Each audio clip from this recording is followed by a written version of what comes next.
Hi, everybody, and welcome to the Marketing Talk on Blab.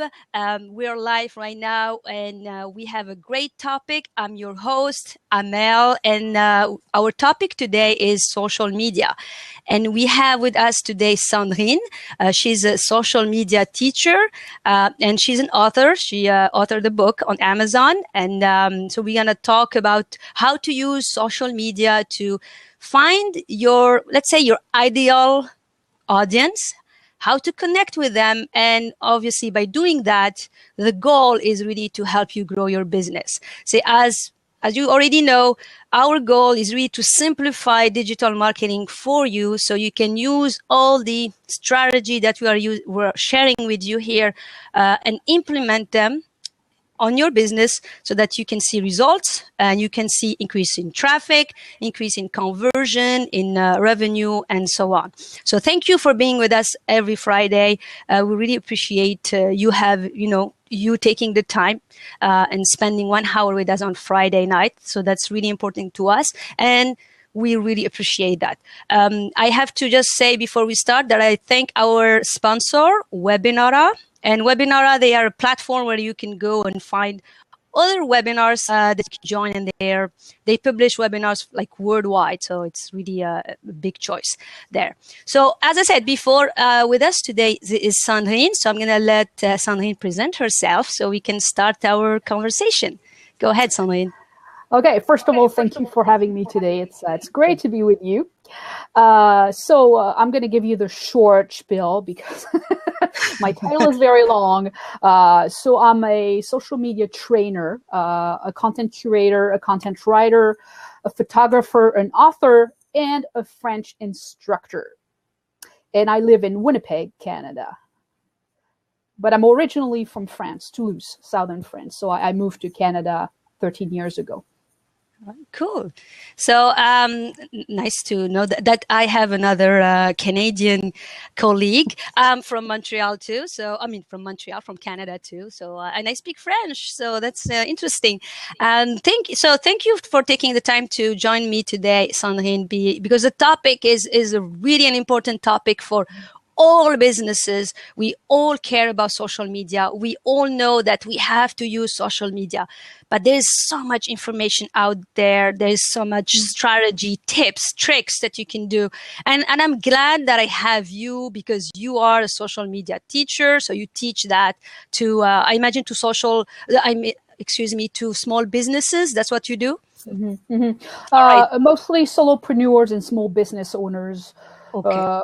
Because as much as we talk about social media, where I live, there are still people who don't know what Facebook is, who don't know what Twitter is. So I really work with the basics. Okay, I see. It's good. It's good you're introducing them to the right way to do social media, which is really important. And really, the topic today is more specific. So before I start, I just want to know, how did you start in your business? How did you start with social media? So it gives us a better idea of who you are and how you can help us with all the questions that we are going to have for you today. So my career is basically, I didn't follow a regular path. So when I arrived here, I was a teacher, I was a translator, and so on and so forth. And I also was an independent artist, full-time independent artist. So I was busy. So after releasing my first poetry books, I realized that I needed to increase my exposure because it was not enough. At the time, I just had my basic blog and I was on MySpace. So that's old. If you think about it. Yeah. I was on MySpace, but it wasn't working out. So I decided to do a lot of research, ask questions, get a mentor, and so on and so forth, to see what my options were. And after a couple of years, I came across Facebook, I came across Twitter, and I attended a lot of webinars. I worked my tail off, basically, asking questions and exchanging services with other people so that I could get tips and information that could help me. So my mentor of the time back in 2008 said to me, you know what, you have so much experience. You have attended so many webinars. Now, why don't you start sharing your story, your experience, your tips with people? on your blog. So I reopened an old blog that I had closed, and I started sharing my experience as an independent artist and what I did online to promote myself and what I saw online that wasn't working, like what the mistakes independent artists were making. So after a few months, independent artists started coming to me and saying, oh, we love your take on things. We love how you present information. We love your no-nonsense talk, basically. So they started asking me, could you help us with the basics? And I started doing this. So I started teaching them the basics. And then small business owners had also saw my blog, and they really liked the way I wrote. They really like my honesty, sometimes my bluntness, because I'm French. But they like that because I was honest with them. I told them the way it was, how hard it was. But if you worked a certain way, if you worked hard, if you did your due diligence, then you would be able to succeed and see results. So that's basically how I started teaching social media. Wow, really interesting. And I'm just going to ask you, you're saying that you're an artist. So what do you do exactly? Well, I was an artist, then I focused on social media for marketing and so on and so forth. And then I went back to my love of being an artist. So first I started as a poet. I released, let me think, 8 collections of poetry. And then a few years ago, someone told me, oh, you're very talented. You take so many great pictures, sell your pictures. So I started putting my pictures online thinking, yeah, sure, people are going to buy my pictures. Sure, I had an old camera, you know, I wasn't editing my pictures or anything. And people started actually buying my pictures. So I'm like, wow, I'm actually selling stuff. I'm making money doing something I love. So even though I rarely write poetry now, and I wrote plays as well, now I focus exclusively with my art on photography. So I'm actually going to release a second photography book in a couple of weeks. All right, cool. Wow, that's really interesting. And thank you for sharing with us. So now let's talk about social media.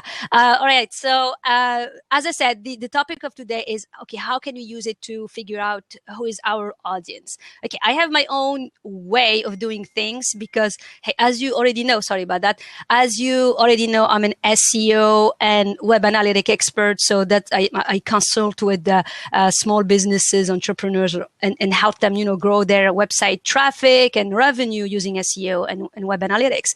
That's my passion. And I have my own take on social media and how to use it and how to build a social media strategy based on SEO, as usual. I'm an SEO freak, and geek.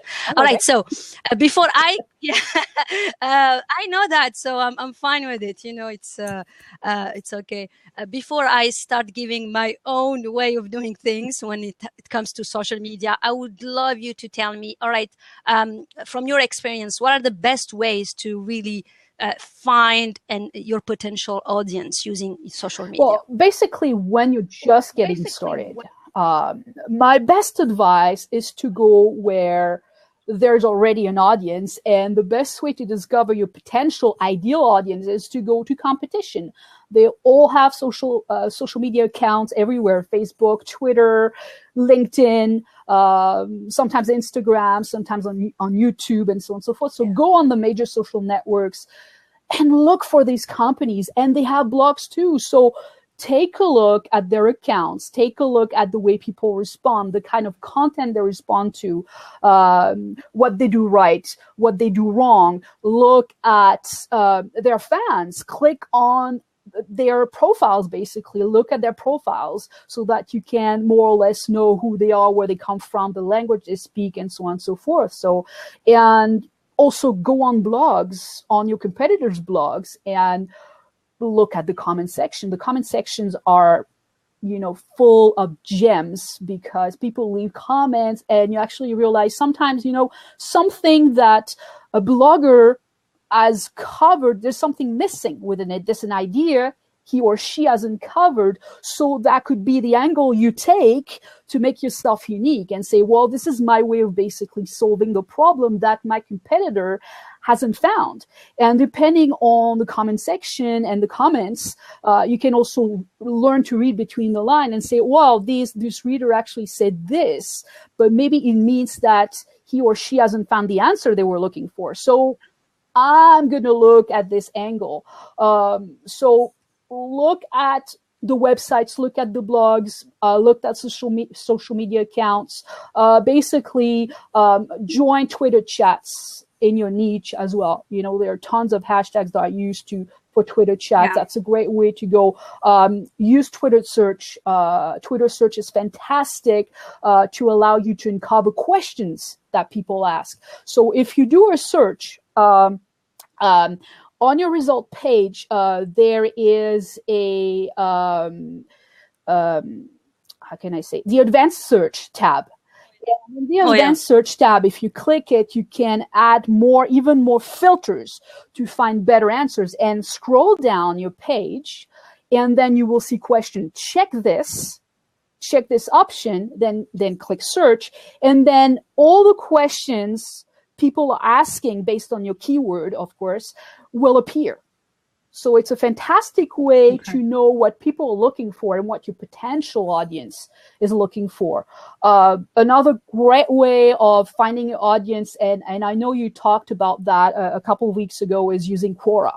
So I refer people to this particular chat you had with your guest because it was a great discussion. Oh, nice. Thank you. So Quora is a fantastic way of finding your audience as well. So that's, So what I would advise people to do is go on social networks, find the accounts of those companies, go on the blogs, on their blogs, read the comment sections, interact with people, use Twitter chats, use Twitter search, go on Quora. And you can, of course, use YouTube as well. Do a search on YouTube for specific videos and look at the comment sections. A lot of people leave tons of crap on YouTube, but you know, if you can spend some time and comb through the comment sections, you will have to actually find gems. So YouTube, you can also use Pinterest. The search engine on Pinterest is fantastic, where you can uncover a lot of great things. I never used the Pinterest search engine to do competitive research. So can you elaborate on this, if possible? Basically, not just for competition, but I would do it as a way to research what people are pinning and what interests them. So it's not just for competitive research, but I would do it more to discover what people in my niche are interested in buying. My potential customers are interested in buying, and what triggers their interest, basically. Oh, yeah. Okay, I see. Okay, sorry about that. So go ahead. I mean, we talked about Twitter Advanced Search.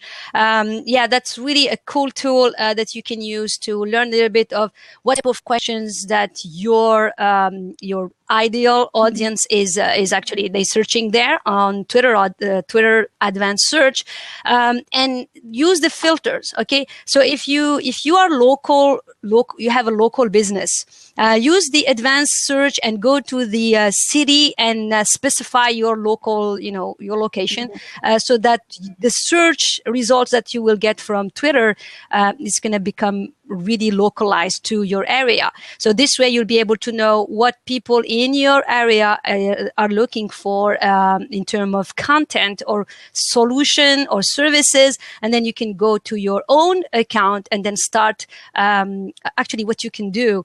But this is more kind of takes time.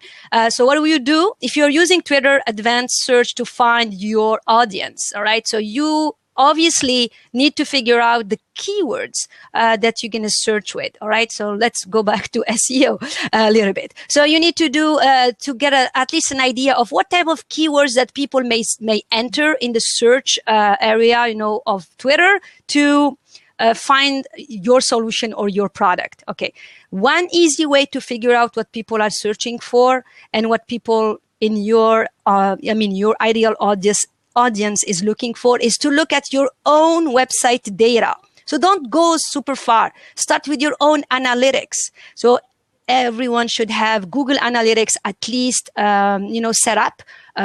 You should have it for your website. So if you do have it, just go take some time to look at this what we call the keyword query that are connected with your Google Webmaster Tool. So I don't want to get too advanced here, but there is two things that you need to have for your website. All right. So if you don't have them when you're listening to this discussion, please stop everything and just make sure you have that. You have these two things. First one is really Google Analytics, and the second one is Google Webmaster Tool. They changed their name. It's now called Google Console, if I'm not wrong. So make sure you have these two. And make sure you are using the same Gmail account. I always say that because it's super important. It's the only way to connect your Google Analytics to your Google Webmaster Tool, Google Console. And once you do that, there is something amazing that's going to happen in your Google Analytics when you connect Google Webmaster to it.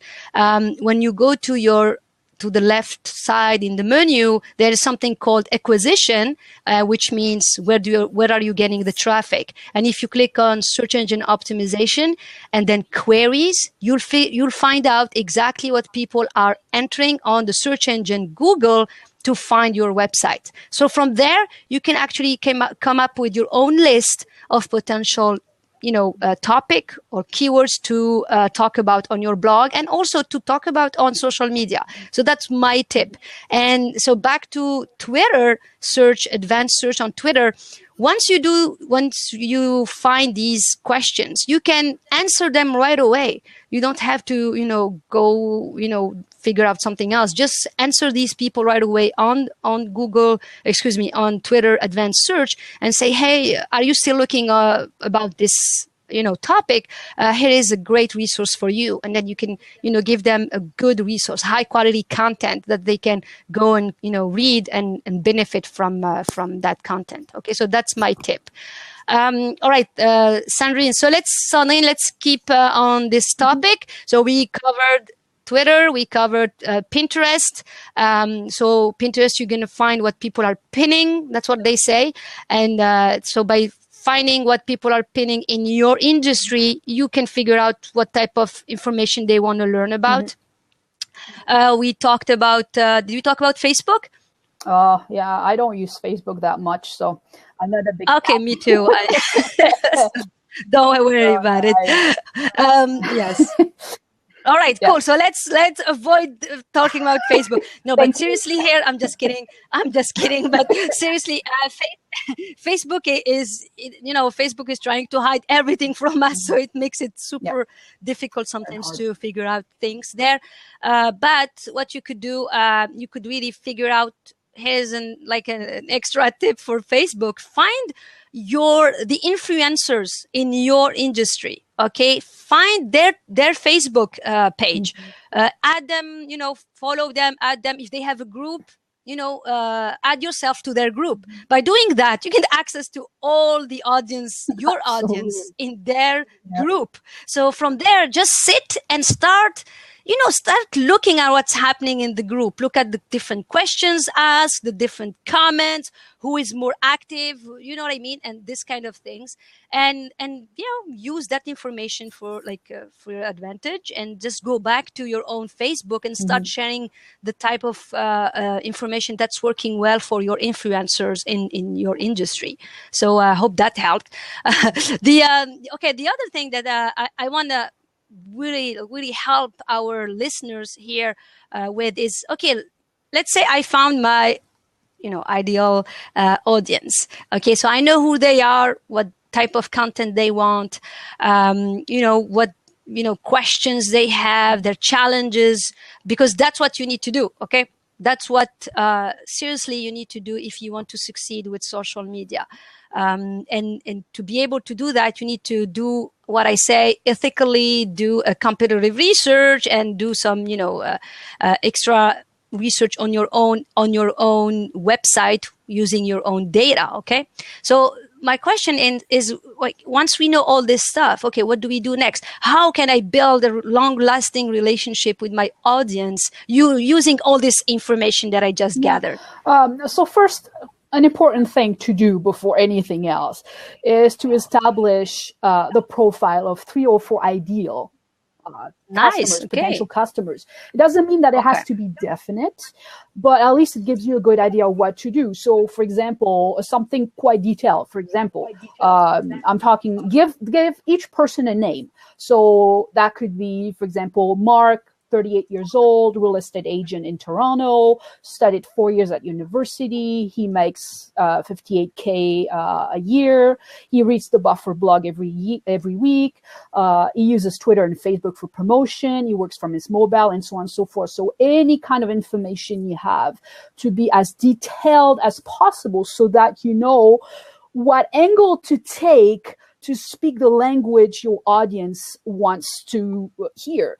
And it also helps when you write content, and I use it for myself. Every time I write an article, I have a specific person in my mind, and I write my article for this specific person, and it works almost every single time.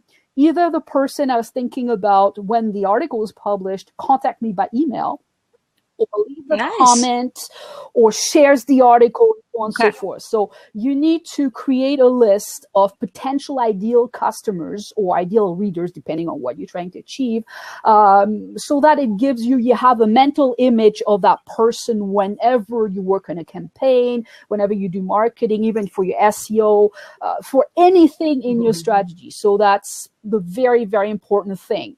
But the right process to follow to build really a significant lasting relationship with people on the internet is basically, for me, is to treat people the way you like to be treated. We tend to forget that because we are online, because we're speaking to people via devices, they tend to become like unknown people to us. We just have a picture. We don't see them move. We don't often have the opportunity to speak with them directly. We don't see them in front of us. So a lot of small businesses and solopreneurs actually tend to treat people like a number on a list. And I've noticed that happening on LinkedIn with the generic invitation that people send. They don't take the time to send you an introduction. This is, I just want to add you to my network, without saying, hi, how are you, blah, blah, blah. So that would be my number one tip. Really treat people the way you want to be treated.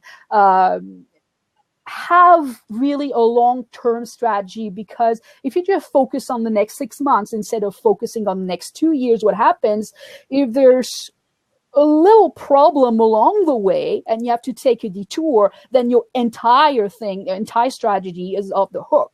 You're completely done. So you have to redo everything. So just focus on a long-term strategy with small steps, small goals, so that every time you have a goal and you've reached this goal, you can celebrate saying, I reached this goal. So on to the next goal, right? So that's one thing. Know your audience.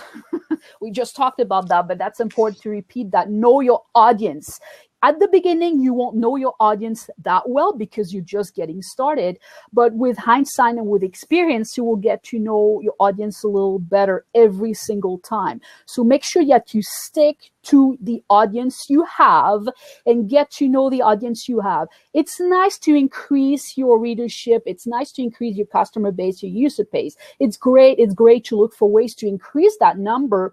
But while you're busy trying to increase numbers, you're not focusing on the people who are already following you, already your fans, already advocates, who are actually already sharing your post and promoting you without you having to ask it, because you're doing a great job. So instead of focusing on the number, focus on the quality of your network. It doesn't matter if you don't have 50,000 followers. Who cares? What matters if you have 500 followers, and out of these 500 followers, 200 of them are actually sharing your work, promoting you, recommending you, buying from you. That's what really, really matters. So seek to really be people's go-to resources, and not just by creating content, also by curating content. And I know it's kind of a bone of contention for a lot of people. Oh, if I curate content and I'll lead them to other sources and they're my competitors and they're going to take my business and so on and so forth. But no, people will go to other sources because you're recommending them. But people remember creators, but they also remember the sources of good information. At the end of the day, they will say, you know what, Cendrine redirected me to this person. So I know she cares, because instead of redirecting me to one of her articles or posts, she found something better and she actually cared enough to share it with me. So she is not scared of the competition. So don't worry too much about the competition. Create content, curate content, and if you become a go-to source of information, people will stick to you because they will realize that you actually care so much about them that you're putting their needs before yours. Basically, that's what it is. And your willingness to serve others will make you memorable in the eyes of people. Even if it takes a little longer, it will work out. If I hadn't become a curator now 6 years ago, I wouldn't be where I am today. I can tell you, I built my career. I was successful already 6 years ago, but not as much as I am today, because by curating, I brought content that was useful to my audience. I seek to save them time, to bring them the right answers to their question. And as such, I became a go-to resource for them. And guess what happens now? When they have a question, they come to me because they know I will do the research and bring them the answer. So yes, I'm redirecting them to competition sometimes, but at the end of the day, they end up hiring me because they know I care.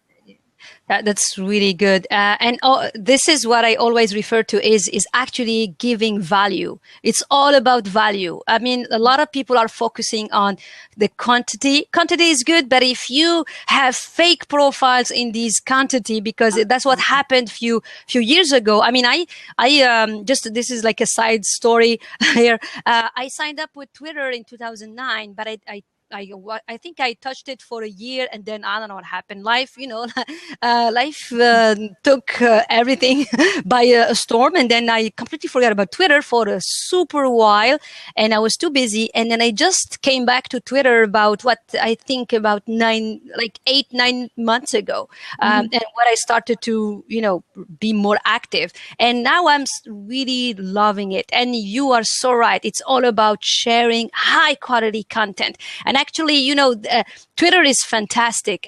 Twitter, Google Plus, they are great tools. And also LinkedIn comes in my third position. And then really Facebook, I really don't look at Facebook that much. Sorry, guys. Yeah, I should bring an expert in Facebook so that they can I don't know, convince me that it works the right way. But anyways, I do have I should really create a course on this, but I do have my own strategy on using Twitter to position yourself as an expert in your field. And I can tell you, when you're sharing high quality content, when you're giving value, it's unimaginable how much value you get back from it, just because you want to help, and let's face it, we have too much information in our brain. I mean, I don't know about you, Cendrine, but me, I mean, guys, it's Friday night and I'm talking about SEO and social media, and it's crazy because that's what I do. I dream, eat, breathe digital marketing, and I'm sure it's the same to like for you, Cendrine, and you guys who are listening to us. If you're here, it's because this information is important to you, and you need to get all the strategies, tips, tricks, anything that can help you to grow your business. And so that's why we're doing this. That's why we give away so much value for free, because actually it's not that free, because we know that we're just giving value, and this value is going to come back in tenfold in no time. It's really when you stop caring about these numbers and think of quality, giving value, creating really strong relationship using social media and taking the time to help that, you know, by answering questions on Quora, by Google Plus is a great place for communities. I mean, I'm just giving you an example here. I spent a lot of time on Google Plus to answer technical questions on SEO and web analytics, which is my expertise. But I'm giving you this information so that you can use it for your own, you know, business. So if you're an expert in a field, just find communities on Google Plus that are around your expertise, and then join these communities and start answering their questions, start helping people. And I just actually I have a contract just because somebody got my answers on Google Plus, and he wanted to hire somebody, and it came, you know, that he saw my name there. I just contacted him, and then, you know, we closed the deal. So just to give you an idea, and this is because I was there giving value. I didn't, you know, care about making money or something like that. It was just value. So thank you for reminding all of us about that, Cendrine, because it's actually important. So do you have other points about this specific subject? I would say try writing for LinkedIn as well.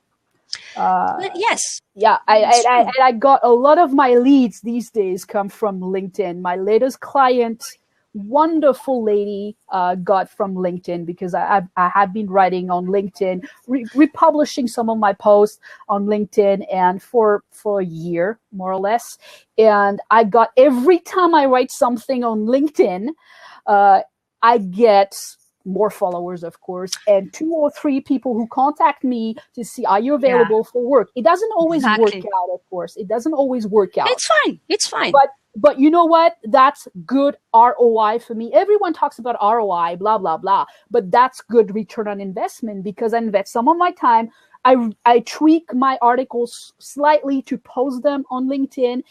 And then it takes me 5 minutes because I did the work before. And for 5 minutes, I spent retweaking my articles. I get 2-3 leads. So that's actually great ROI. And I don't even get 300 views on my articles. So that's great ROI. Yeah, right there. I really second you on this. On LinkedIn, there's something called LinkedIn Pulse or something like that. Yeah, I put that on the text box for you guys so you can check it out. And it works. It works really well. LinkedIn is very, very powerful because if you're doing consulting business, if you have a consulting business, or if you're doing business to business type of, you know, work, then it's the right place for you. You can go there and really connect with potential partners. You can find a lot of, as Cendrine said, a lot of potential leads, customers and stuff like that. And it works. And I can say, not only if you are actually writing new content, but even if you're using the update status, you know, when you just update something there and you put something super high quality, you're sharing high quality content, you are going to get a lot of crazy results. People will comment, will like your post, and as Cendrine said, they're gonna follow up with you and they're gonna add you to their network, and you can even get people contacting you for, you know, jobs or for potential partnership and stuff like. It really works, seriously. So use it. That's the tip here. Yeah. So here's the thing, Cendrine, we're sharing too much platforms. So we have Twitter, Facebook, LinkedIn, Pinterest. We talked about that before. There's too much. So how can we not get overwhelmed with all this stuff? You and I work online all day, and social media is my thing. I've been working online doing social media nonstop for 7 years as a social media professional for 7 years. So I totally get the feeling of overwhelm. But the big issue with people is that it's the shiny object syndrome. It's basically, they think they have to be everywhere. So they sign up for every major platform and then realize, oh my God, I have 6 accounts. I have to do this, that. I will never have time. So that's the big issue with people. They feel overwhelmed, most of them, because they think they should be everywhere to make it work. They should be on Facebook, they should be on Twitter, they should be on YouTube, they should be on Instagram. No, that's not the way it works. You do not have to be everywhere to make it work. You have to be where most of your audience is. Because even if you are on the most important social networks, it doesn't mean that everyone is there. It's not because Facebook has almost 1.6 billion users that your ideal audience is there. Your ideal audience may be just 500 people, especially if you're a local business. And you have to find this local audience where it likes to hang out on social networks. So it can be Facebook, it can be Twitter, but you don't have to be everywhere. And another thing as well, I recommend people to be on 2-3 social media platforms. It's more than enough because you have a business to take care of. You don't have time to do everything. Don't put all your eggs in the same basket. Just because people tell you have to be on Facebook, just put all your eggs in your on Facebook and then close your blog and just interact on Facebook. No, keep your blog. Open a Facebook account, open a Twitter account, and the same goes for Twitter. If everyone tells you to be on Twitter, don't just stay on Twitter and avoid other platforms. Just choose 2 or 3 platforms that you know your audience likes to be on. That's what you start with. Keep your blog and your Facebook and your website. Do not get rid of them. Do not get rid of your comment section, by the way. People like interacting in comment sections, so do not follow the big blogs that decided to close the comment sections. Decide based on your data, and you were talking about SEO and Google Analytics. Look at your analytics, look where people are coming from, and so on and so forth, and test things out before closing your comment section. That's an aside, but it's important to talk about it. And an important thing as well that I recommend, and I work on that with all my clients, is that you do not need to spend 5 hours on social networks every day. It's more important to use the time you have wisely than say, well, I want to spend 5 hours because that's what I'm supposed to do. No, you're not supposed to spend 5 hours. If you only have an hour a day, then use that time wisely. That's why it's important to have a schedule and decide this week, this is what I'm going to do every week. For example, Monday and Wednesday, I'm going to work on Facebook. Tuesday and Thursdays, I'm going to work on Twitter and whatever other platform you have. Maybe on Saturday, maybe on Wednesday, and Friday, I will spend 10 minutes or 15 minutes to respond to the comments. Organize yourself so that you have small goals, they're attainable, they're achievable, and then you don't feel overwhelmed. It's just like people who on December 31st are like, oh, my resolution for next year is to lose 50 pounds.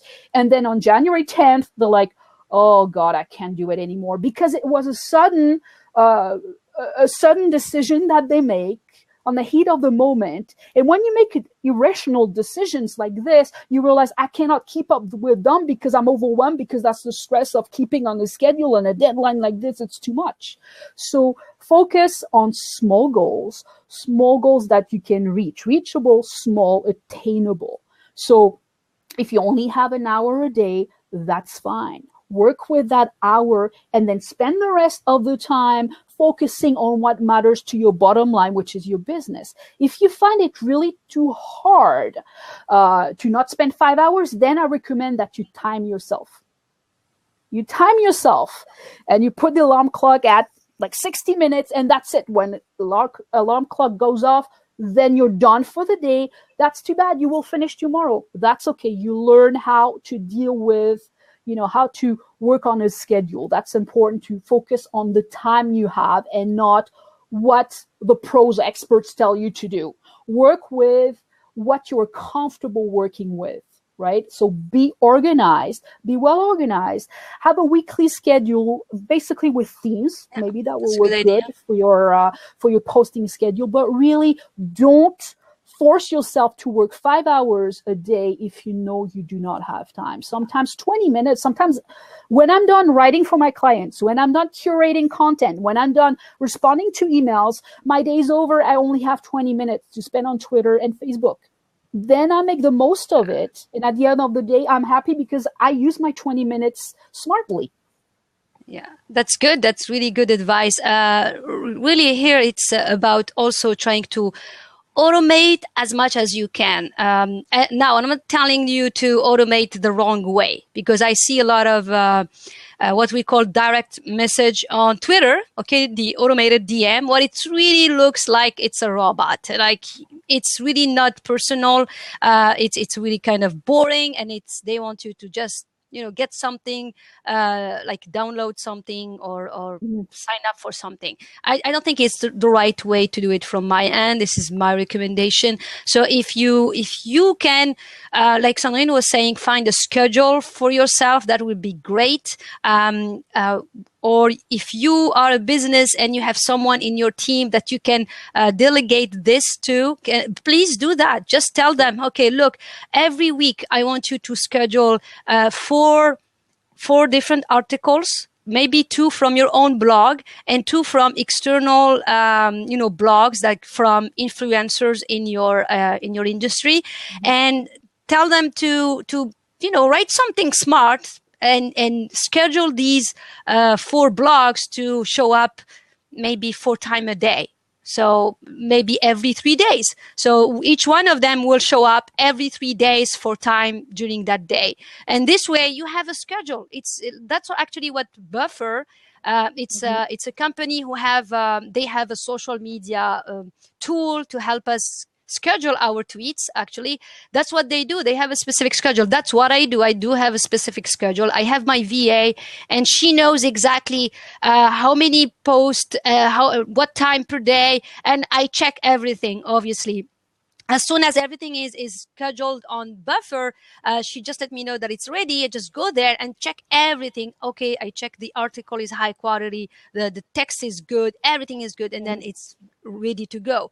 But you need to do that. You need to have a schedule, because if you don't, you're going to get overwhelmed. And so so that's taken care of. Now, the rest of the time, what you could do, you can start yourself engaging with your community. If it's Google Plus, or if it's LinkedIn, or if it's on Twitter, it doesn't matter. Find the social media platform that you like, and you feel confident using, and you feel comfortable using, and start using that as much as you can. Okay. And try to delegate the other ones, or try to, there's something where if you share on Twitter, it's reshared automatically on other platform. You can do that when you're starting out.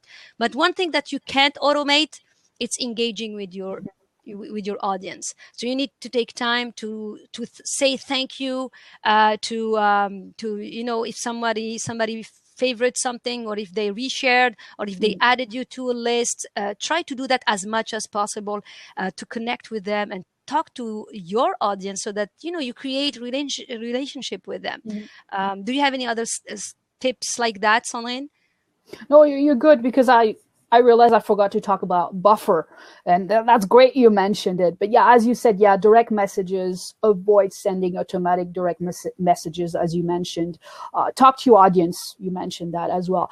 And one thing as well that I think is important is that your audience is not expecting perfection from you.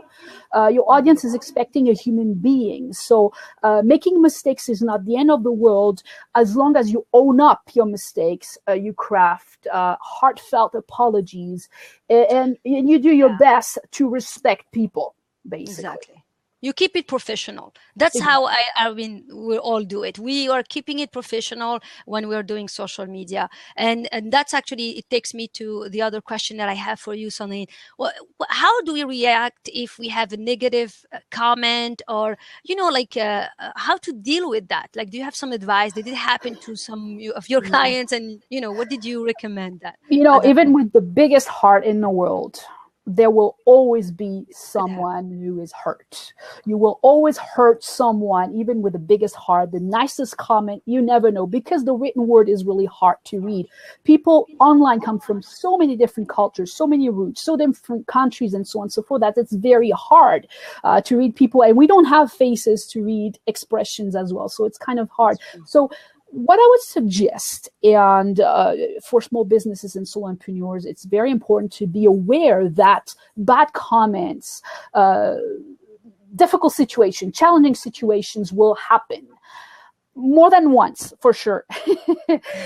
So I advise basically small business owners and solopreneurs to have a social media policy in place. Social media policies used to be for big corporations and so on and so forth. So when you have several employees, you would be, training the employees, a code of conduct, how to behave online. When you use the Twitter account of the company, how to behave, what to do, what not to say, how to deal with complaints, and so on and so forth. And as an employee, even with your personal Twitter account, how to behave and what not to do. So for solo entrepreneurs and small businesses, it's a different story because they're not big. So they don't really need to worry about that. But I would advise them to have at least a crisis or reputation plan policy in place, and that is visible on their Facebook page as well as their website. Have a dedicated page that tells users and consumers how, for example, they will deal with complaints and unruly behaviors, the average response time for inquiries, questions, and complaints, and the media they can use to get the fastest response in case they're looking for something personal, and so on and so forth. And the kind of comments that is considered disrespectful, insulting for members of the community, and so on and so forth. So I would recommend putting that into place and having it visible so that when there is an issue, at least you refer people to that policy, so that if there is an issue, the company or the entrepreneur can refer people to this policy. So it creates some sort of expectation, right? So, yeah. But when you're faced with a complaint, something really, really negative, is to remember, the most important thing to remember is that people are not attacking you personally or your business. Most of the time, they are reacting to the vibe of your message. So do not take things personally that way. Of course, it hurts, but the beauty of being online is that you're not face to a person. You're not face to face with a person. So you can take a few seconds, a few minutes to get out the computer and think about a potential answer that you can give. But if you have your social media policy in place, you have examples and case studies in that policy that says this is what happened and this is a similar issue, this is how the person addressed the issue, this is how the person responded. So you can review your policy and look at things, take a few minutes to respond, because people on average expect answers within an hour. Right? Wow. So they're not going to expect you to answer like within 30 seconds. So take the time, take a breather, and focus on the most professional and friendly answer that you can give. So don't take things personally. That's the tip number one, right? So you can take 5 minutes to assess the situation. Remember that most of the time, so people are reacting to a vibe. So they want to be acknowledged. You have to listen, pay attention, and read between the lines as well. So address the issue as soon as possible, but after taking a breather, not taking things personally, and then address the issue, the question, the complaints with in the most compassionate way possible. People have to understand that you care about their problem. And even if you cannot solve the issue, at least you tried your best. And people will be forgiving if you tried your best. And it doesn't mean buying their love by giving them a coupon or so on and so forth, but following up with them by doing the necessary research or whatever you think is necessary to make them as happy as possible. Because sometimes there are problems that can't have immediate solutions. So as long as you do your best to do the research and try to redirect people to the right solution, then they will be happy. Okay, that's great. Thank you very much for amazing tips. But this is really like sensitive issue, and we have to be prepared. Like it could happen. So Oh, that's good. absolutely. Thank you for sharing. The other thing that I know that you have published a book on Amazon, and I'm gonna put a referral link on the text for you guys to check her book. And in your one of the chapter, you're talking about social. When your book is called Social Media Audiences, actually. In one part of it, you talk about not feeling your uniqueness. So can you elaborate on this? Give us, what do you mean by that exactly, and how we can achieve that? Yeah, we live in a very conformist society where people think in the same way, more or less. That's a problem. And when I work with clients, the first question I ask them, more or less, is what makes you unique? And they're like, well, my company does this, we're great at this, and we bring great results.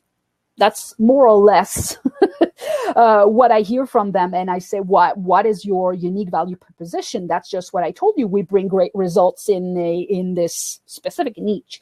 And I'm like, in what way? What do you mean in what way? What is your audience? Well, I'm not really sure what you're talking about. So they get overwhelmed and so on and so forth. So you've probably been to, since you're from Montreal, you've been to Notre Dame, right? Yes, of course, yes. So Notre Dame is very unique in the sense that it's not the most beautiful church I've seen in my life, but there's a beautiful use of lighting inside that makes it, the blue is almost blinding when you come in. So that's what makes it really, really unique. So a successful entrepreneur is like this church. The use of color and lighting, it's the way they tell the story. So even though they may sell the same product or offer the same service as their competitors, the way they tweak their own story, the way they tweak the message is what makes them unique. So a lot of small business owners and solo entrepreneurs don't understand that sometimes it's a little thing that makes the difference.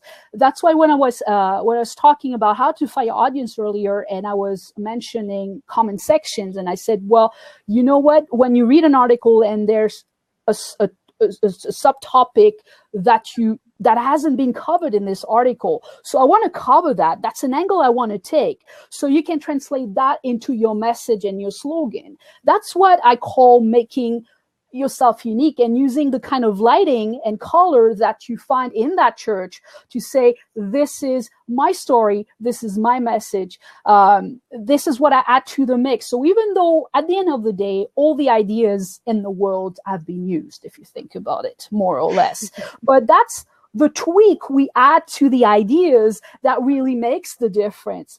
So, there are tons, for example, of cafes everywhere, but why is Starbucks so famous over the rest? Is that when you go to Starbucks, you get the coffee is more expensive than anywhere else. Okay, we get that. But the atmosphere is very different from another coffee place. I don't get that experience anywhere else except when I go to France, my home country. But out of all the cafes I've been in Canada, Starbucks is really unique in the sense that the atmosphere is different.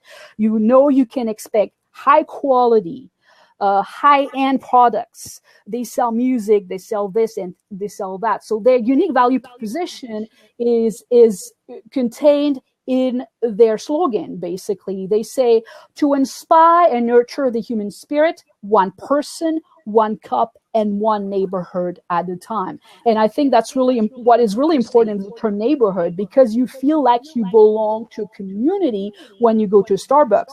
You may not like Starbucks. People may not like Starbucks, but honestly, I still prefer my Tim Hortons. Yeah, here you go. You prefer Tim Hortons, but that's the same thing. You have a reason for liking Tim Hortons, and for you, the unique value proposition is their coffee, and you like the coffee for a specific reason. That's the unique value proposition. So that's really what we're talking about here. We live in a very competitive era. And there are tons of businesses in your niche selling the same products, saying the same things as you say on a daily basis. But that's your story that matters, because no one else knows your business better than you do. So focus on that angle. the unique story that you have. That's what will be part of your unique value proposition, and that will eventually make people stick to you.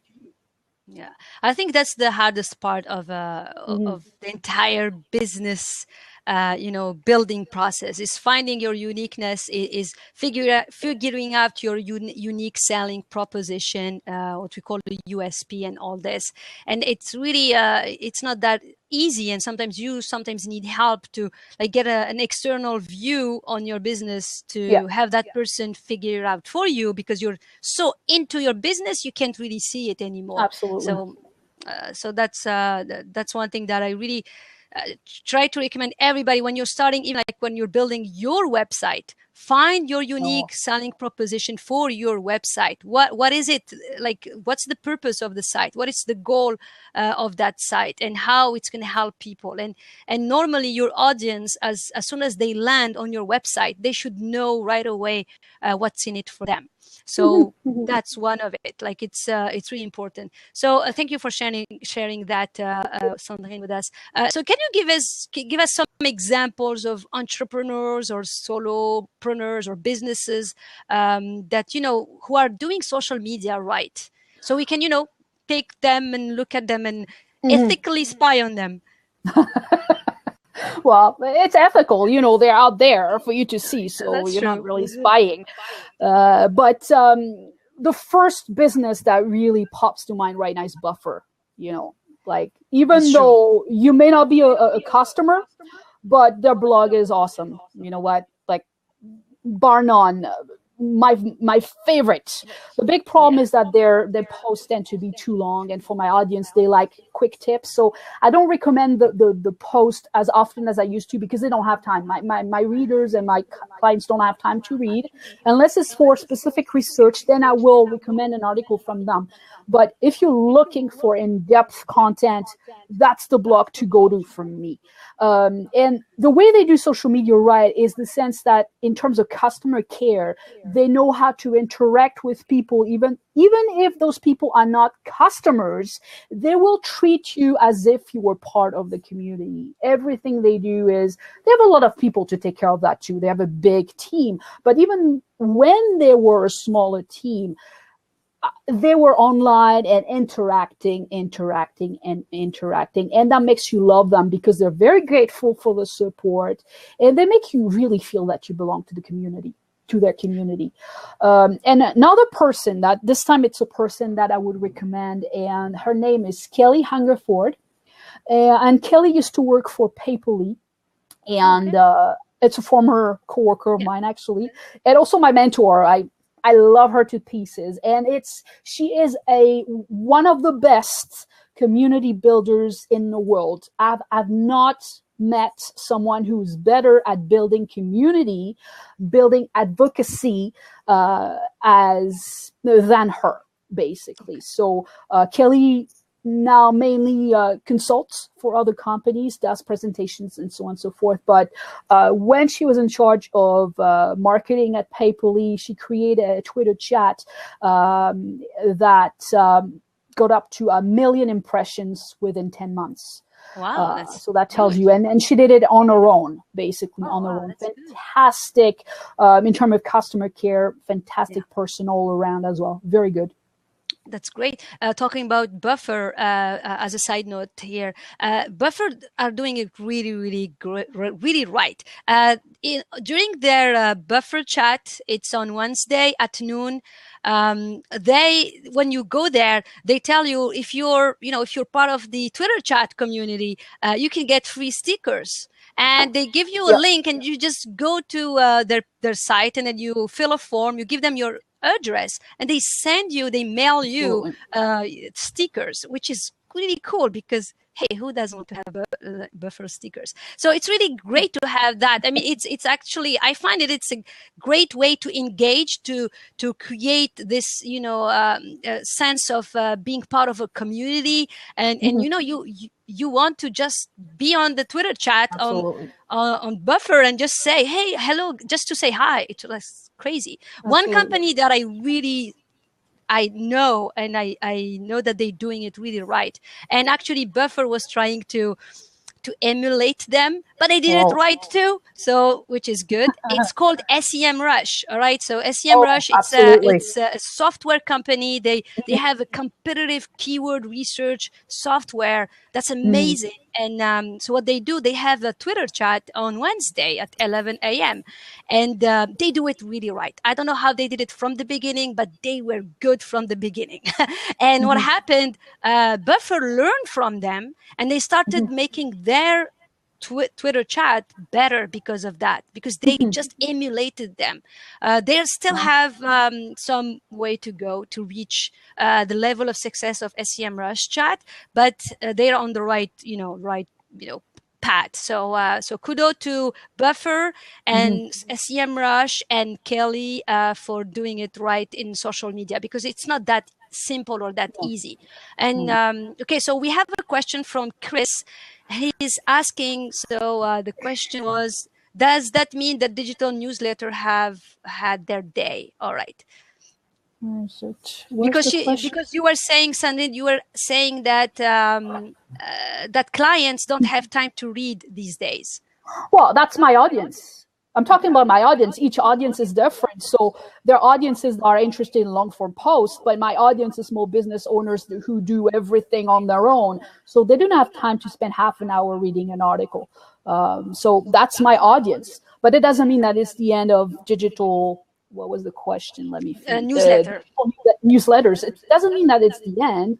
It just depends on your audience. That once again. Here's my take on this. Honestly, because your audience is different. Okay, even the people inside your audience, they are different. Okay, they behave different. They have different occupations. Absolutely. They have different personal life, business life, goals, and so on. It is your goal and your job is to reach them with all these different tools. So you reach them through social media, you reach them through SEO, you reach them through email marketing, you reach them even through mobile text messaging. You can, if you can and you have the money for it, reach them through mobile apps, like create an app and make it available to them. Reach them through live stream event like these, through webinars, through content, by using blog posts, all these different type of content that we have. It's just content, and we need to find a way to put this content in the hand of our audience. So all these tools are important. We need to learn about them. If you're not going to use them because we don't have maybe the budget, the time, the money, it's okay, as long as we know that they are important, but we can't right now. So like Sandrine was saying, have a goal and say, you know what, right now it's not the right time for me to be on social media or on I don't know, on Facebook or something like that. But you know what, I'm gonna learn a little bit about it, and when I'm ready, I'm gonna jump in and be there all the time or something like that. So all right. So if I may say something, if you may add something, just remember that you cannot please everyone at the same time, even within your audience. So as I said before, when you have a list of ideal readers, of ideal customers, when you create content, have one specific person in mind to make it more relatable. Always remembering that, not everyone, even among your advocates, is going to enjoy what you're putting out 100% of the time. So that's an important thing to remember as well. Yeah, that's so true. Thank you, everyone. It's already past 8 p.m. So thank you for being with us today. Thank you for staying. Thank you for all your great questions, for being with us for 1 hour. Really appreciate you. As I said, we're here to share all this knowledge, all these tips, tips and strategies to help you grow your business. And we do it because we want to offer value and we want to help you. That's our goal. So thank you again for being with us. And don't miss next week Blab, because I'm going to bring an expert in Snapchat. I'm saying it right, because it's not my expertise. And here's the thing, I'm an expert in SEO. I don't know about Snapchat, and I really want to learn about it, because I hear a lot of people saying that they're using it, that it's a great tool. So here's the thing, I'm going to bring an expert here. I'm going to, we're going to talk to him, ask him question, and get as much information as possible from him about Snapchat, like we did today with Cendrine. So Cendrine, thank you very much for being with us today. And thank you for all the answers that, you gave us, and all your tips, strategies. And all right, please make sure to follow Cendrine on Twitter. Follow her also on Blab. You just have to click on the little square person. If it's white, it means you're not following that person. If you see a color, it means you're following that person. So just click on that little person to follow us, please. And also feel free to follow us on Twitter, and make sure you come back next week for another marketing talk. Thank you very much, and see you soon. Bye-bye. Thank you very much for having me. It was great. Thank you. Bye-bye, everyone.